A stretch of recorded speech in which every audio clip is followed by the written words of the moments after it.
Hello students, a very good morning to and all. आज हम लोग आपका लास्ट टॉपिक को लेके आए हैं, that is boost pin flexible coupling. Okay, मैंने बताया था आपका फोर्थ यूनिट में बेसिकली 3 टॉपिक थे आपको। फर्स्ट जो था आपका डिज़ाइन ऑफ साफ्ट आपने किया था। साफ्ट में आपको सॉलिड साफ्ट डिज़ाइन किया, आपने हॉलो साफ्ट किया। उसके बाद आपने डिफरेंट टाइप्स ऑफ कीज़ के बारे में हमने पढ़ा। सेकेंड जो पार्ट था, ठीक है ना, उसमें आपका डिज़ाइनिंग पढ़ी, आपका फ्लैटिंग स्क्वायर की, ठीक है। उसके बाद कपलिंग में आए थे और कपलिंग में आपने बेसिक आपने देखा। उसके बाद रिजिड फ्रेंच कपलिंग के बारे में डिटेल में स्टडी किया, उसमें आप देख पा रहे होंगे। और उसकी डिज़ाइनिंग किया, डिज़ाइनिंग प्रोसीजर देखा, इस पर जो भी न्यूमेरिकल प्रॉब्लम थी आपका इस पर बेस्ड, वो हमने की लास्ट लेक्चर में। ओके, तो आज हम लोग जो बात करने वाले हैं वो है आपका बूस्ट पिन फ्लेक्सिबल कपलिंग के बारे में, ठीक है ना। दोनों में क्या डिफरेंस होता है, ये सारी चीज़ हमने पहले डिस्कस कर चुके हैं। फिर भी यदि कोई डाउट रह गया हो तो वो आज क्लियर हो जाएगा आपका। Okay, so let's start the rigid boost pin flexible coupling. Okay, rigid coupling can be used only when there is a perfect alignment between the axis of two shafts and the motion is free from vibration and shocks। क्या कहने का मतलब है, rigid coupling हम कहाँ पे use करते थे, जहाँ पे आपका परफेक्ट अलाइनमेंट है, दैट मीन्स कहीं पे कोई किसी टाइप का एरर नहीं है। और एक चीज़ का हमें और विशेष ध्यान रखना पड़ता था कि जहाँ पे जो मोशन है आपका वो फ्री फ्रॉम शॉक्स हो, वहाँ पे वाइब्रेशन ना हो, कोई इसी टाइप का इम्पैक्ट लोड ना हो, ठीक है ना। अदरवाइज़ क्या होगा, वहाँ पे फेलियर आने होने के चांसेस होते हैं, ठीक है। तो जनरली ऐसा देखने को मिलता नहीं है, ठीक है ना। तो हम लोग क्या कहते हैं आपका, इनके चलते यहाँ पे रिजिड कपलिंग का आपका यूज़ कम होता है। बट इसीलिए in practice it is impossible to obtain perfect alignment of shaft. Misalignment exist due to the following reasons. Misalignment तो आपको मिलता ही मिलता है, और किन रीजन से मिलता है आपको ये 2 मार्क्स में पूछा जा सकता है, तो आप इसे फोकस करें थोड़ा सा। मिस अलाइनमेंट क्यों होता है, आपको किन के चलते मिलता है। पहला आपका deflection of shaft due to lateral forces, that mean जो आपका लेटरल फोर्सेज लग रहे हैं उनके चलते क्या होगा, वहाँ पे क्या आता है आपका, दैट मीन्स डिफ्लेक्शन आता है। जब डिफ्लेक्शन होगा आपका तो ऑब्वियस सी बात है मिस अलाइनमेंट होगा। जो न्यूट्रल एक्सिस है आपका वो बिल्कुल कॉन्सेंट्रिक नहीं हो पाएगी, कोलिनियर नहीं हो पाएगी। ओके, सेकेंड है आपका error in shaft mounting due to manufacturing tolerances. दूसरा होता है कि आपको मैन्युफैक्चरिंग टॉलरेंसेज के चलते कई बार क्या होता है, शाफ्ट माउंटिंग में आपका एरर आ जाती है, ठीक है। तो इसके कारण से आपको इसके कारण भी आपको यहाँ पे मिस अलाइनमेंट देखने को मिल सकता है। थर्ड आता है आपका use of 2 separately manufactured units such as electric motors and a worm gear. तो इनके चलते भी क्या होता है, यहाँ पे मिस अलाइनमेंट आपको देखने को मिलता है। और लास्ट है आपका thermal expansion of the shaft. Obvious सी बात है, कंटिन्यू आपका रनिंग में है कोई भी पार्ट्स आपका, तो वहाँ पे क्या होगा, हीट जनरेट होती है आपका, ड्यू टू हीट वहाँ पे थर्मल स्ट्रेसेस आपका इंड्यूस होते हैं। और जब थर्मल स्ट्रेसेस इंड्यूस होते हैं तो वहाँ पे एक्सपेंशन होता है, ठीक है ना। तो थर्मल एक्सपेंशन के कारण से भी आपका मिस अलाइनमेंट आ जाता है। Okay, if rigid coupling is used in such circumstances, the misalignment causes excessive bearing reaction resulting in vibration and wear। इन सब के चलते क्या होता है, हम रिजिड कपलिंग का यूज़ करते हैं तो वहाँ पे क्या होते हैं, ठीक है, वहाँ पे एक्सेसिव क्या होता है आपका बियरिंग रिएक्शन आपका इंड्यूस होती है, और जिसके चलते क्या होता है वहाँ पे वाइब्रेशंस और वियर्स आपका जनरेट होता है, ठीक है। सो टू ओवरकम दिस प्रॉब्लम, इस प्रॉब्लम से उभरने के लिए हमने क्या किया, फ्लेक्सिबल कपलिंग का हमने यूज़ किया। Okay, a flexible coupling employs a flexible element like a rubber bush between the driving and the driven flanges। ठीक है ना, क्या करना है, a flexible coupling employs a flexible element like a rubber bush between the driving and the driven flanges। The flexible rubber bush not only accommodates the misalignment but also absorbs shock and vibration।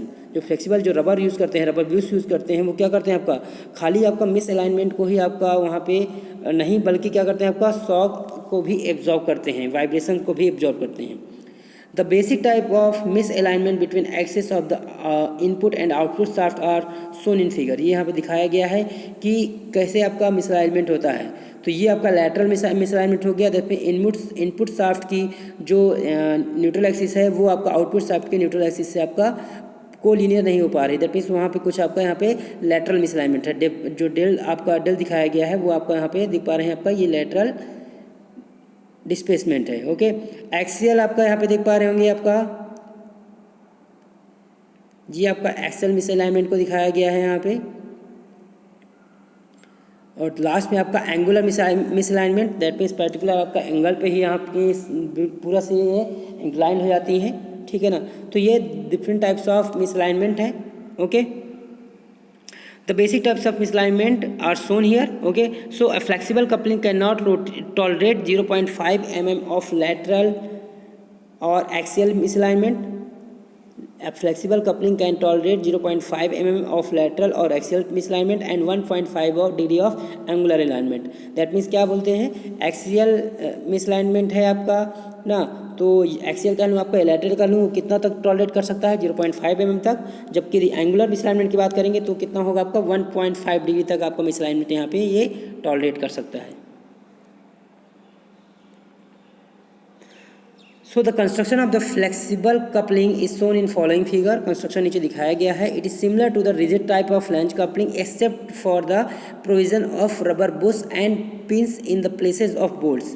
क्या होता है यहाँ पे, ये बिल्कुल आपका flexible coupling है, बिल्कुल आपका रिजिड कपलिंग की तरह होता है। बस यहाँ पे क्या है आपका, वहाँ पे बोल्ट्स यूज़ करते हैं, यहाँ पे हम लोग पिन यूज़ करते हैं, और शॉक को आपका एब्जॉर्ब करने के अलग से हम लोग रबर बुश लगाते हैं। इतना बस आपका डिफरेंस रहता है। Okay, the coupling consist of 2 flanges and keys to the input shaft and the other to the output shaft. Same जैसे पहले होता रहा है। The 2 flanges are connected together by means of 4 और 6 पिन्स। जैसे पहले आपका 4 या 6 वोल्टेज के थ्रू कनेक्ट करते हैं, यहाँ पे आपका दोनों फ्लैंजेस हैं आपका वो 4 या 6 पिन के थ्रू कनेक्ट रहते हैं। At one end the pin is fixed to the output flange by means of a nut. Okay, the diameter of the pin is enlarged in the input flanges where a rubber bush is mounted over the pin. Okay, the rubber bush is provided with the brass lining at the inner surface. Clear है ये? So the lining reduces the wear of the inner surface of the rubber bush. Power is transmitted from the input shaft to the output flange through the key.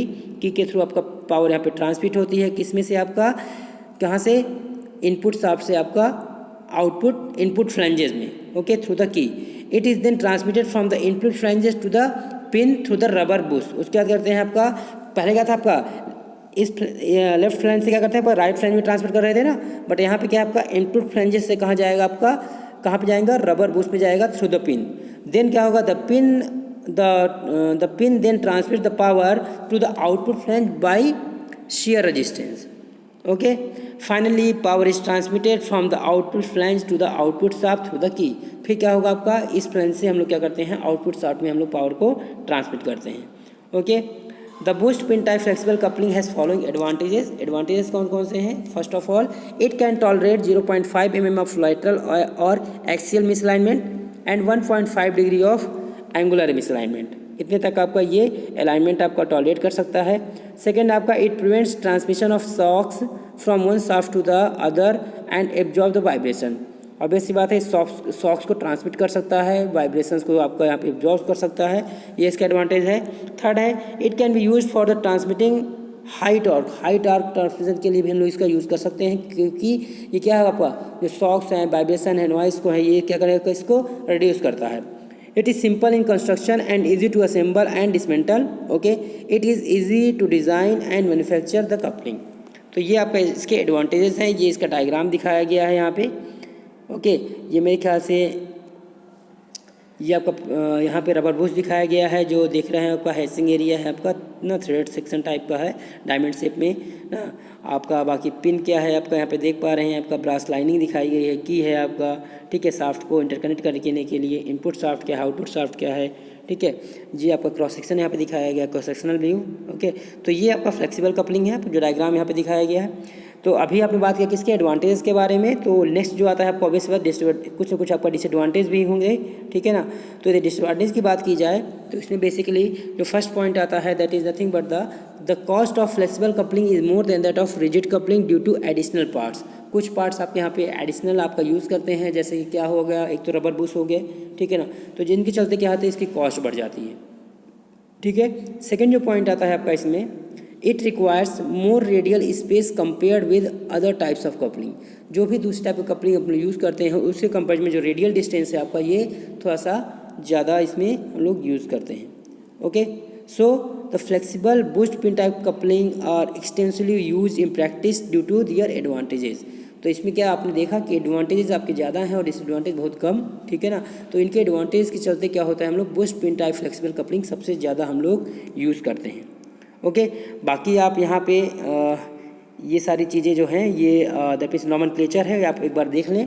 The dimensions of the flanges और flexible bush pin coupling are calculated by using standard proportion in terms of shaft diameter, जैसे पहले करते आ रहे थे आपका rigid coupling में। Okay, there is a basic difference between the flanges of rigid and flexible coupling. Basic difference आपका छोटा सा है। In rigid coupling two flanges are identical except for the provision of spigot and recess. In flexible coupling में क्या होता है, the input flanges accommodates the rubber bush of comparatively large diameter than the diameter of the pins accommodated in the output flanges as shown in above figure, ठीक है। therefore the diameter of holes and the thickness of the two flanges are different। Clear हो रहा होगा मेरे ख्याल से ये। The standard proportion for various dimensions of the flanges are shown below. आप देखिए यहाँ पे कैसे डी एच क्या आपका आउटसाइड डायमीटर ऑफ हब है, तो डी एच क्या हो जाएगा 2 टाइम्स ऑफ डी है। कुछ पैरामीटर आपको बिल्कुल सेम मिलेगा जैसे पहले आपने किया था। एल एच क्या है आपका लेंथ ऑफ द हब, और कह सकते हैं इफेक्टिव लेंथ ऑफ की। एल एच आपका क्या हो जाएगा आपका 1.5 गुना है 1.5 of shaft diameter. Capital D आपका pitch circle diameter of pin, ये पहले था आपका कितना 3D to 4D हो जाएगा, थोड़ा सा एक्सीड करता है आपको। फोर्थ है आपका thickness of the output flange, जो कितना हो जाएगा हाफ ही है, पहले भी इतना ही था। T1 क्या आपका थिकनेस ऑफ प्रोटेक्टिव रिम, ये भी पहले इतना था 0.25D। D1 इसको टू डायमीटर ऑफ पिन, ये आपका नया टर्म आया है, तो D1 क्या हो जाएगा 0.5 times of D divided by root N, जहाँ पे N क्या होता है आपका कि कितने नंबर ऑफ पिन्स आप इसमें यूज़ कर रहे हैं, and D is the shaft diameter. Okay, clear है ये। तो ये आपका दैट मीन्स नॉमेनक्लेचर है। बाकी जो भी आपका रिमेनिंग पार्ट्स है आपका इसमें, वो हम नेक्स्ट लेक्चर में आपका डिस्कस करेंगे कि दैट मीन्स डिज़ाइनिंग कैसे होगी, आपका डिज़ाइन प्रोसीजर क्या है, इसके जो स्टेप्स आपका इन्वॉल्व होते हैं। ओके, तो ये सारी चीज़ें हैं आपका किसके बारे में, यहाँ पे फ्लेक्सिबल कपलिंग के बारे में पढ़ा आपने। Okay, so for today I think it is more than enough. Okay, if you have in doubt then you can ask in the comment section. Okay, thank you so much.